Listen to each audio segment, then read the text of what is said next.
For today's video guys no, nakaasay na pud ko kay naay pista diri. Mao din ni pangalan sa ilahang gipistahan karong adlaw o kamo nay bahala ana og basa. Mao din ni si Idol no ang amuang gibisitahan o gipamistahan rong adlaw. Mao pud ni iyahang uyuan kanang naa sa akong luyo kanang nakasinina og blue. Sa may dugayan mudong nako aring dapita ug mamili nako kung unsay ako ang isudan. Karid ay karning baka ako ang napilian. Ug pwede pud og apilo nato ning tig-serve nila og sudan ug madapa lang. Matod pa sa ako ang mga kauban ayaw sa kaysa sudan wala pa sila kakuha. Ug nagkatapok na mi diri og kauban na mo ana si Rolin TV. Basta mga content creator magkatapok maghisgot dayon na og pila ilahang mga abot. Sana all nakasweldo na parehas nila aning duha. Gusto ba mo og legit nga backer so wayig bisita ning balaya basig maitsahan mo sa iyahang grasya. Mao ni ang asawa sa laki nga gipakita nako ganiha ug mao jud ni ang hinungdan nganong iabot mig pangasay diri. Sakit sa Pinoy pabusog unya inaghuman hilison.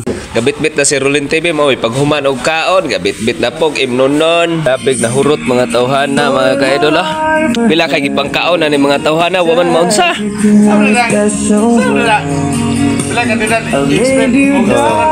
Basig mo kaingon mo kung saan kauna ha.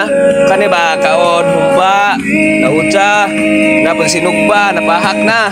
Daghan gyud kayong salamat nimo Idol Juni Sambayon kay gipakaon namin nimo gipainom pa ug naa pay bring house gipadala. Unsaon man ni mga tawhana dili man muuli kuno ug walay madala. Kunta bisag namista na gipakaon na ganig paning udto panihapon.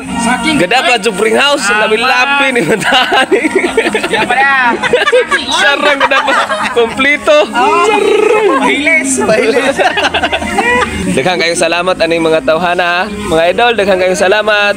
Nanguli na mga ka-idol ug pa kadag bring house dito manguli labi-labi ni mga tawhana ni.